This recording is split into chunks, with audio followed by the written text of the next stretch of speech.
Dinas Pekerjaan Umum dan Penataan Ruang Banjarmasin telah meninjau dan menganalisa kelayakan bangunan SD Negeri Mawar 7 Banjarmasin, Jalan Cempaka, Banjarmasin, Tegah. Peninjauan ini sebagai tindak lanjut dari amblesnya lantai bangunan sekolah yang terjadi pada 17 Agustus 2024 lalu, hingga memakan korban yaitu petugas sekolah serta peserta didik yang umpat tak gugur.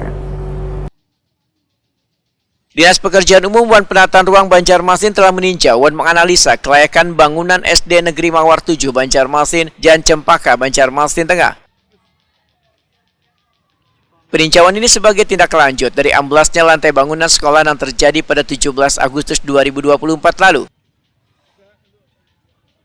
Kepala Dinas PPR Banjarmasin Suri Sudarmadi Wetakuni Prima TV tengah hari Sabtu 24 Agustus 2024 memadakan peninjauan ini sebagai tindak lanjut atas permintaan Dinas Pendidikan Banjarmasin untuk dilakukan penilaian dan analisasi terhadap bangunan SD Negeri Mawar 7 Banjarmasin yang sebelumnya amblas pada bagian lantainya. Menurut Suri Sudarmadia, setelah dianalisa ternyata kerusakan bangunan sekolah ini lebih dari 60%, sehingga bangunan sekolah dinyatakan kada layak huni.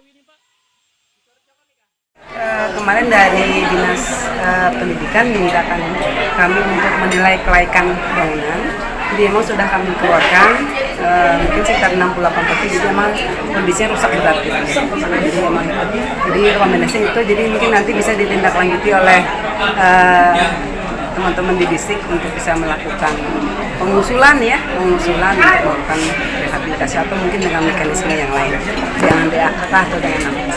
Tadi berdasarkan juga kan ada dua bidang, kami ada bidang Wasbang dan bidang Cipta Karya yang melakukan satu penilaian, satunya juga memberikan rekomendasi terkait dengan keamanan bangunan. Jadi memang kami sarankan untuk tidak dipakai.